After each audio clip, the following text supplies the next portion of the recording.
On the evening of February 16, 2022, Jared Bridegan, a 33-year-old Microsoft executive from St. Augustine, Florida, had taken his children out for dinner and ice cream. After dropping off the twin boy and girl at the home of his ex-wife, Shanna Gardner, he took his normal route back to his house with his 2-year-old daughter from another marriage still in the back seat. Police now believe he stopped due to a tire in the middle of the road. As he exited the vehicle to remove the obstruction, he was ambushed and shot multiple times, execution style. When police arrived, Good Samaritans were already there and taking care of the little girl. She would later tell police, "Daddy opened my door and I heard a boom." She saw her father lying on the ground. Daddy was sick, she said. What would unfold over the following months would lead investigators to unravel a killing that prosecutors now believe was several years in the making. Please join me for this special episode of Courtroom Confidential Case Notes, the case of Shanna Gardner.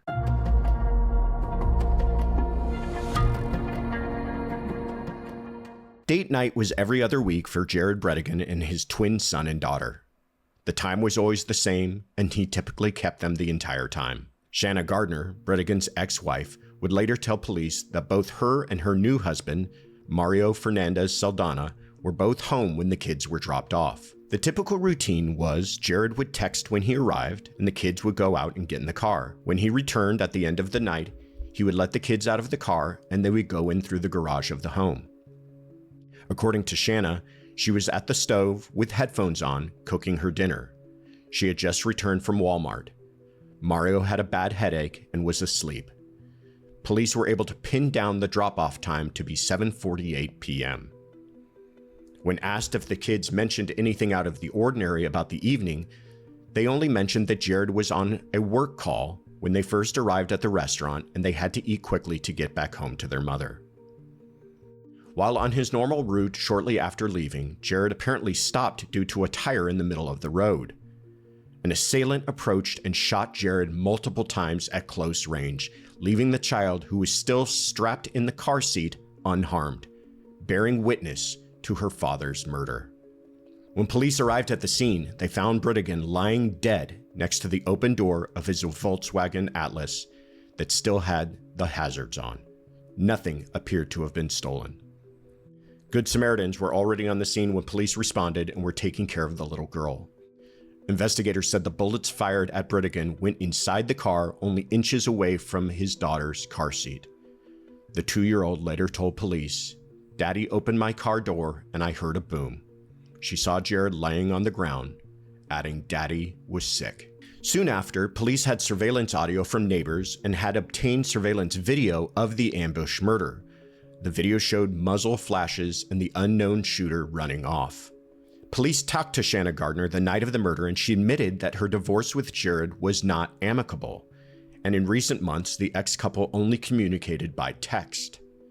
When questioned, Gardner said she did not know if the victim had any issues with anyone which would lead to his death. Police also talked to Kristen Bridegan, Jared's current wife, that night. Kristen told investigators, quote, "Shanna and Mario lie to the kids and try to make Jared look bad to them. The only person who had ill will toward him is Shanna and Mario." 2 days after the murder, police had subpoenaed the cell phones of Fernandez and Gardner. Within days, on March 1st, 2022, police brought Gardner and Fernandez in for their first interviews separately. Gardner talked about how she had dated Jared for only 2 months before they got married. She said the first date wasn't that great, but he still pursued her. She said she was desperate at the time to find a mate and also began to wonder if Jared had ulterior motives because her family had money. After the twins were born and the boy had serious medical issues, it put a strain on the marriage, according to Gardner. She said Jared was not an involved father and had, quote, drained their bank accounts. Gardner said that she met Fernandez at the gym. Their relationship quickly deepened emotionally, and that was, according to her, the beginning of the end of her marriage to Bridegan. Fernandez concurred that the romance with Gardner went quickly and told investigators that she'd told him he could only have a relationship with her children if they got married. Gardner's divorce proceedings with Jared began a year after they moved to the Jacksonville area. Gardner said the divorce was traumatic because Jared refused to move out of their house. She claimed Jared wanted half the money from the sale of the house. On March 8th, police started sending subpoenas for Fernandez and Gardner's bank accounts. Meanwhile, investigators were following leads on the shell casings found at the scene and cross-referencing them with the owners of a Ford pickup truck as seen in the surveillance video.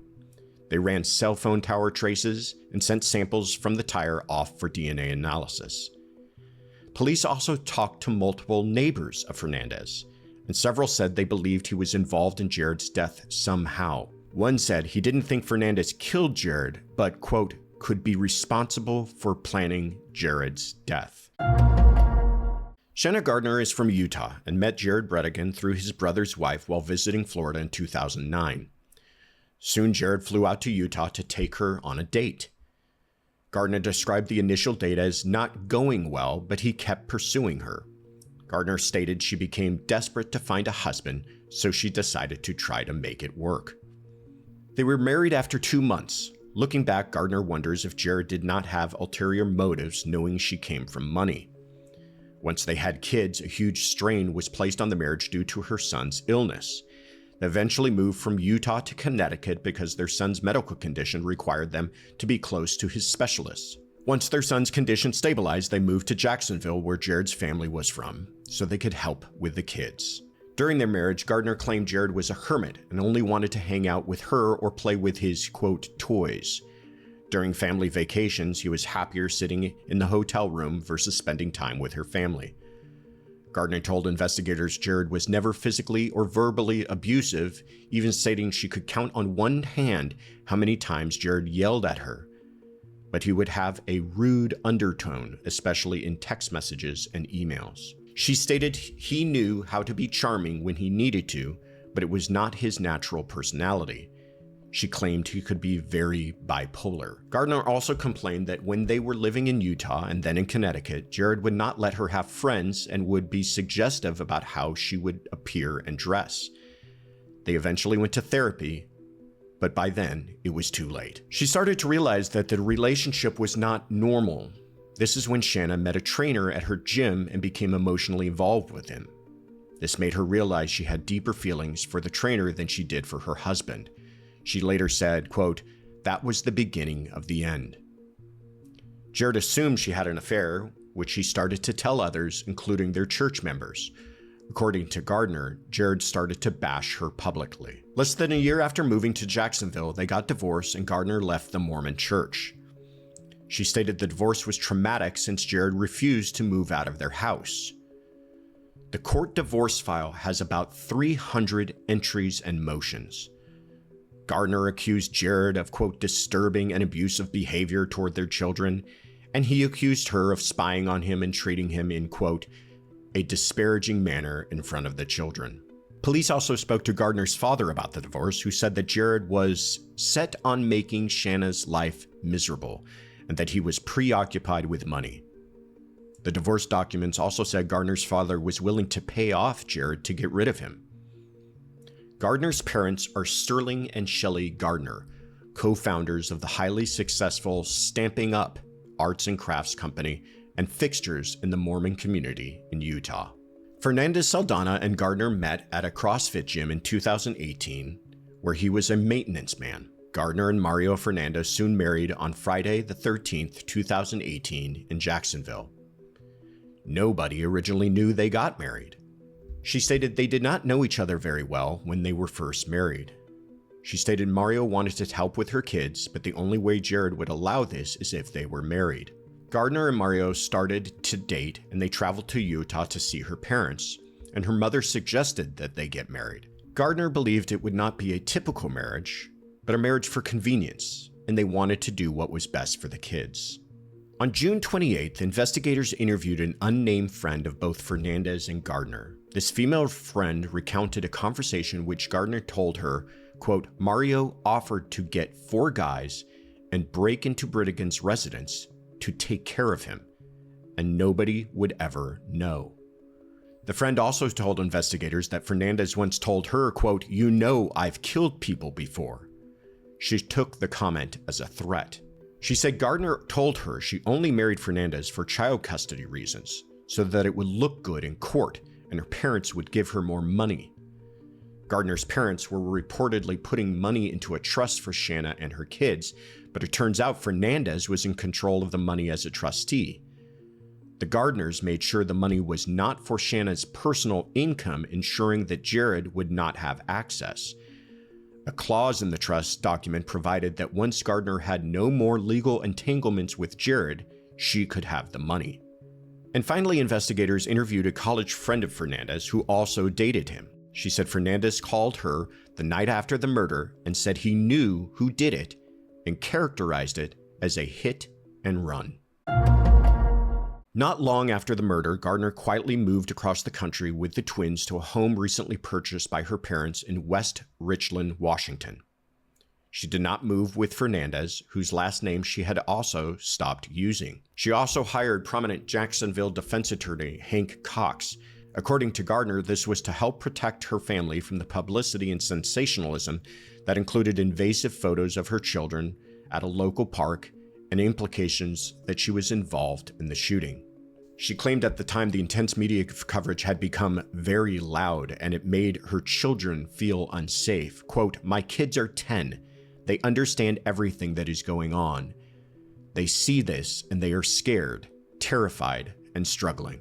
Phones, an Apple Watch, laptops, and other electronic items were collected from a search warrant of Gardner's Washington home in 2023, leading to the discovery of chilling email exchanges between the pair between April and May of 2017. "You cannot bring us down as a family," Jared said in one email. "You won't find happiness by tearing us down. I won't allow you." In another email with the subject line as "Kids Therapy," Gardner told Jared that their children are caught in the crossfire of living between two houses and that she was sending them to therapy. Despite agreeing that the two children needed therapy, Gardner criticized her ex-husband in another email for not prioritizing the sessions and their children's mental health or providing any financial help. Jared responded that he wouldn't pay for things they didn't agree to prior. As time went on, the email seemed to escalate and get more personal. In another email, Gardner told Jared to move that self-righteous pedestal of yours in front of the mirror, to which he responded, "Why are you ashamed of who you really are? Why cover up all your tattoos in court? Why not be proud of the person you have become?" And later, "Wow, Satan, be careful. You really should wait to show your hand this early on. I know I am," Jared wrote in another email response, which was accompanied by a smiley face. Later he added, "I am shocked you keep underestimating me. Or did you think all those months during our divorce, when you fooled around in the darkness on so many nights and in so many places, no one was, again, best to not show your hand this early on?" Later in the investigation, when conducting a search of Gardner's home, one of the children who was at home at the time led police to more evidence, telling officers that their mother kept, quote, "important electronics in the bedroom closet." The child then whispered to the officer, "up above," while pointing toward the ceiling. Additional evidence from the devices collected revealed that Gardner was looking for a hitman years before his murder. These included text messages between Gardner and a close friend dating back to 2015, where she used a slew of code words and repeatedly wished Bridegan would just, quote, "disappear." Stupid was Bridegan's nickname in the messages, and casserole or funeral potatoes were words used to reference his death. The text messages also reference wanting to find someone who, quote, "could shut people up and does permanent disappearing acts," referring to them as a magician. On July 18th, 2022, police went to a rental house in Jacksonville on Potomac Avenue owned by Fernandez. And there they talked to the current occupant and saw a spare tire leaning against the house. The renter said that he'd found it on the curb and told police they could have it if they wanted. As the detective was loading the tire into his truck, a man named Henry Tenon drove up. There was a brief conversation about unrelated things.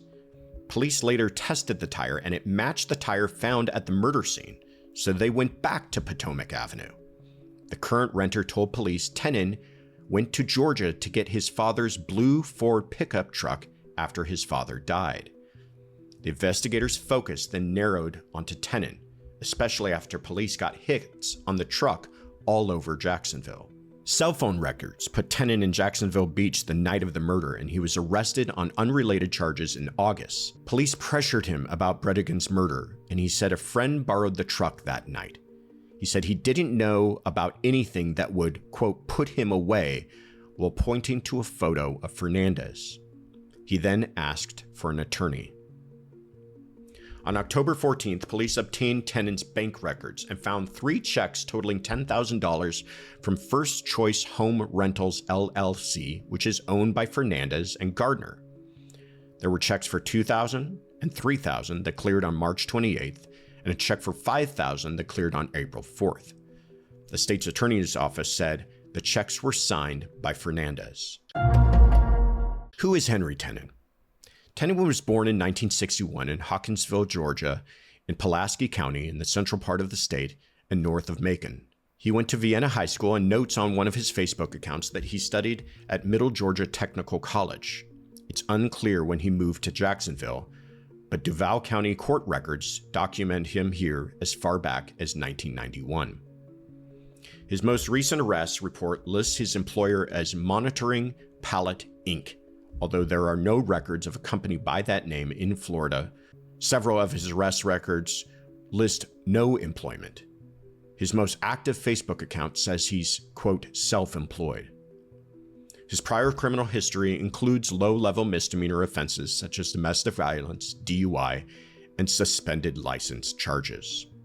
On January 25, 2023, Jacksonville Beach Police Department Chief Gene Paul Smith and State Attorney Melissa Nelson announced the arrest of Henry Arthur Tenon, then 61 years old, on charges of conspiracy to commit murder, second-degree murder with a weapon, accessory after the fact to a capital felony, and child abuse. According to a one-page information report in his court file, Tenon, on or between January 4th, 2022 and February 16th, 2022 in the county of Duval and the state of Florida did agree, conspire, combine, or confederate with other human beings to unlawfully and from a premeditated design effect the death of Jared Bridegan. Tenon pleaded guilty on March 16th and agreed to testify against Mario Fernandez Saldana, who was also arrested the same day in Orlando. In accepting the March 16th guilty plea for second-degree murder with a weapon, quote, the state waives the sentencing guidelines, defendant agrees to testify truthfully against any co-defendants, state will drop counts 2, 3, and 4 at the time of sentencing. According to the agreement, the counts were for charges of conspiracy to commit murder, accessory after the fact to a capital felony, and child abuse. Quote, both parties acknowledge that the sentencing court will give weight to the defendant's life expectancy, his early and continuing cooperation in the prosecution of co-defendants, and will hear all parties, including members of the victim's family, in considering the appropriate sentence. By agreeing to plead guilty to second-degree murder, Tenon will be sentenced to at least 15 years in prison and up to life. Mario Fernandez Saldana, age 35, was arrested on March 16th in Orange County, Florida. Shanna Gardner, age 36, was indicted by a Florida grand jury and was arrested August 17th in West Richland, Washington, where she had been living with her and Jared's twin son and daughter. Shanna Gardner and Fernandez have been charged with first-degree murder, conspiracy to commit murder, solicitation to commit a capital felony, and child abuse. State Attorney Melissa Nelson held a very brief news conference after the arrest, announcing prosecutors will seek the death penalty against both Gardner and Fernandez.